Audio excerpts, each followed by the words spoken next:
છે અને ઇમોશન છે ને ઇફેક્ટ છે. ઇમોશન છે ઇફેક્ટ છે.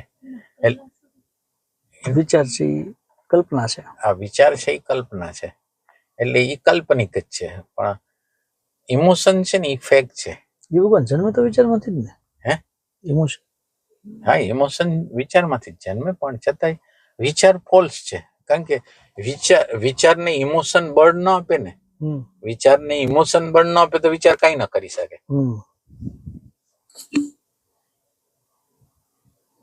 એટલે વિચાર તો હાવ ફોલ્સ છે, પણ આ જે ઇમોશન છે ને એ ફેક્ટ છે, એટલે બદલતી રિયાલિટી છે, અથવા એ ટાઈપની વસ્તુ છે. પણ એનો અહેસાસ થાય. દાખલા તરીકે ડિપ્રેશન આવે તો ખ્યાલ આવે, સુખ થાય તો ખ્યાલ આવે, દુઃખ થાય તો ખ્યાલ આવે, તો એનો અહેસાસ તો છે. વિચાર તો હાવ કાલ્પનિક છે. ભગવાન માનો કે આ સંતોને સુખ દુઃખ વહી જાય, તો ભગવાન એ પછી શરીરમાં એને કઈ ફિલિંગ જ ન આવે તો એ શું કરે? એટલે મતલબ જીવનનો રસ તો બીજો શું હોય? ના, રસ સ્વરૂપમાં તો શું ન હોય એમ પૂછો તમે. એમ તો રસ તમે જેને રસ કહો છો એ તો રસ આમાંથી આનો વિકૃત સ્વરૂપ છે. આ જે રસ સ્વરૂપ છે એનું વિકૃત સ્વરૂપ છે. ઈ આટલું તમને મહત્વનું લાગે છે, તો રસ સ્વરૂપ કેવું હોય? ઓહો, વિચાર તો ભગવાન સુખ દુઃખ ન લાગે તો એને લાગે શું? એમ આ બધા શાંતિ આનંદના અનુભવો એને ફીલ થાય? ના. એટલે રાગ દ્વેષ હોય જાય તો અમુકનું તમને કરુણા, પ્રેમ, શાંતિ, આનંદ આખા દુનિયા પ્રત્યે, તમારા આજુબાજુના લોકો પ્રત્યે, અને એની અંદરના તરંગો પ્રેમના, શાંતિના, સમાધિના, એટલે દિવસ દરમિયાન એના જુદા જુદા શેડો ને બધું હાલતું હોય, એને આપ્ત કામ થઈ જાય, એને કોઈ કામનાની જરૂર જ ન પડે. એટલે ખરેખર સંપૂર્ણ મુક્તિ એ જગ્યાએ છે કે તમે કોઈ કામના નથી, તમે કોઈના ગુલામ નથી. એમ એ અભૂતપૂર્વ વસ્તુ છે. અને ઈ જે પ્રેમ છે ને, ઈ જે બધા સાથેનો જે વ્યવહારનો પ્રેમ છે ને, એમાં કોઈ પ્રકારની કામના નથી. અને કામના નથી ઈ વગરનો જે રિલેશન છે ને એ અદ્ભુત હોય. તમે એમ હાડમાસના ચામડાની ઉપર તમે થઈ ગયા ને, તો તમે પાર થઈ ગયા, સમજો તમે. રિલેશન નો સાચો પ્રકાર ત્યાંથી જ શરૂ થાય. તમે શરીરની પાર જાવ ને ત્યાંથી શરૂ થાય. તમે બધાને પ્રેમ આપો. જે લોકો તમારી આગળ આવે છે બધાને ભાવ, પ્રેમ, બધું સમજ, બધું.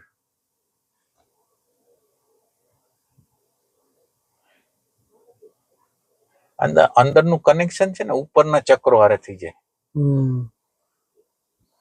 અને ઉપરના ચક્રો હારે થઈ જાય એટલે નિર્વિચાર દશા કયો, શાંતિની દશા કયો, પ્રેમની દશા કયો, એના જુદા જુદા પ્રકારના શેડો આવતા જતા હોય. કે ભગવાન સ્વાદિષ્ટ કેવી રીતે પસાર કરવું એ બહુ અઘરું લાગે છે. એટલે અઘરું તો ભગવાન જે હાયર નું કનેક્શન જેવું તૂટે ને એ ભેગું સ્વાદિષ્ટ એક્ટિવ થાય. એ ભગવાન હામી જ હાલે છે. સાચી વાત. સાચી. અને એ ભગવાન એવી રીતે ફસાવી દે, એવી રીતના ફસાવી દે ને કે એની વાત જ નહીં. એ બહુ ભયંકર રીતે એમાં હું એટલે એ તો એમ જ થાય ને. દાખલા તરીકે તમને શાંતિના વાતાવરણમાં ગયા એટલે તમારે જયારે શાંતિના આનંદમાં જાઓ એટલે તમે જે ચેતનાની અંદર, એટલે જે તમારી અંદર ઇન્ટરેસ્ટ હોય ને એ જગ્યાને ખોલે. એટલે આપણી અંદર પડેલા જે અણુ પરમાણુ હોય એને ખોલે, અને ખોલે એટલે એની જરૂરિયાત પડે છે. એમ. અચ્છા, તો એવું નહીં ભગવાન કે ઈ જે હાયર નો ટેસ્ટ છે એની કમ્પેરિઝનમાં એક પણ ટેસ્ટ નથી એટલી સ્વાદિષ્ટ? ના, એવું નહીં. અચ્છા, ઈ અનકોન્શિયસલી જે તમે પેલા પ્રેડિક્શન કરેલા હોય એટલે આ જે ઉર્જા છે ને તમારી અંદર પડેલા સંસ્કારોને બહાર કાઢે એ રીતે. અચ્છા. અને આમાં કેવું હોય કે આ પૂરી ઉર્ધ્વ થઈ નથી. એટલે પૂરી ઉર્ધ્વ થઈ નથી એટલે એને વધારે જરૂરિયાત પડે. અચ્છા. હા, એટલે એના ઉપર તમારે વિલથી કામ કરવું પડે. કમસે કમ તમને એવું એના માટે રુદન આવવું જોઈએ. રુદન માનો કે આ બધા આ વિચારો, આ પ્રકારના કૃત્યો એ તમને અમાપ રીતે રુદન આપતા હોય તો તમે એમાંથી નીકળી શકાય. નકર ન નીકળી શકે. આપણને ગમતું હોય તો એટલે એક વિભાગ ભલે એક વિભાગને ગમતું હોય પણ બીજા એની અંદરનો જે એસેન્શિયલ સેલ્ફ માંથી અણગમો જો પેદા થઈ ગયો હોય અને આમાંથી બહાર નીકળી જવાનું છે એવું હોય તો બહાર નીકળી જાય. અચ્છા, આ ઇમ્પોસિબલ ટાસ્ક છે, એમ ઇમ્પોસિબલ ટાસ્ક છે. સાચી વાત. Impossible task.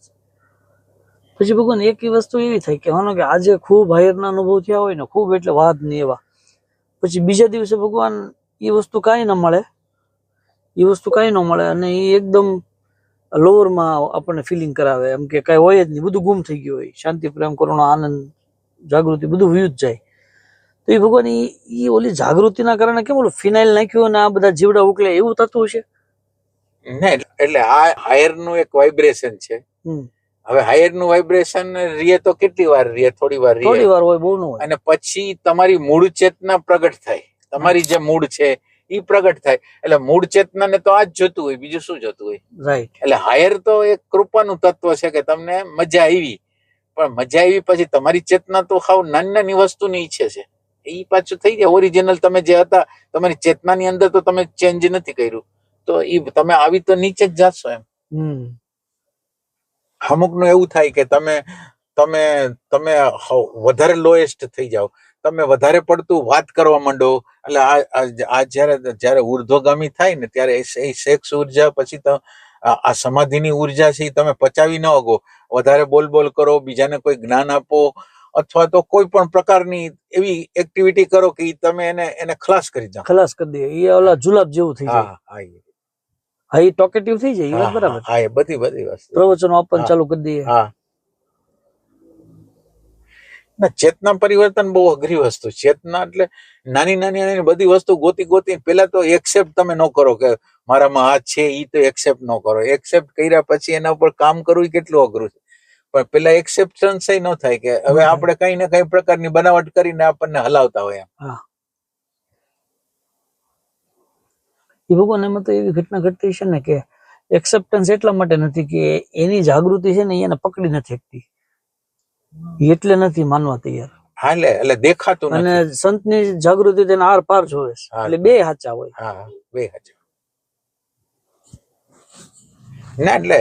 એટલે આપણી જાગૃતિ કેવી છે કે મન છલ કરે છે છતાં આપણને ખબર નથી પડતી. ઈ એક મોટી વાત છે. એટલે ઓબ્ઝર્વેશન નો પ્રકાર બહુ એટલે ઓથેન્ટિક નથી એમ. આપણે કોઈ પણ રીતે આપણી પ્રકૃતિનો પક્ષ લઈ લઈએ. પ્રકૃતિમાં દોષ છે એવું નહીં, પણ પ્રકૃતિમાં માનો કે આ બન્યું તો એના કોષ બાર ગોતી એમ.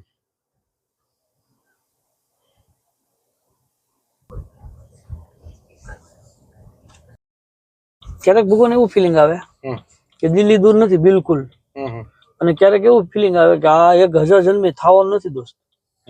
ભગવાન એમ કેમ કે એ બધું વૈચારિક જ છે બે. એટલે બે વૈચારિક છે. એટલે ત્યારે કઈક સત્વર એવો લાગતો હોય તો તમને એમ લાગતું હોય કે હમણાં થઈ જશે, પણ એટલું આસાન નથી હોતું એમ.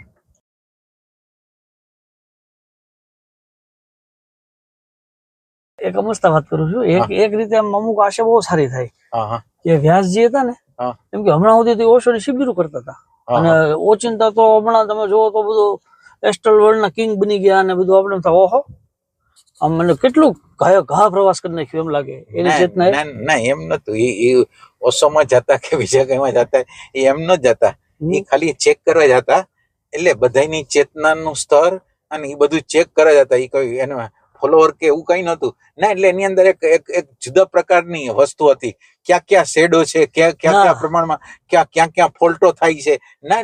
એટલે એની આ નજરિયા જુદી હતી ના. એટલે એમ ઓળખવા એને વ્યાસજીને અઘરા છે.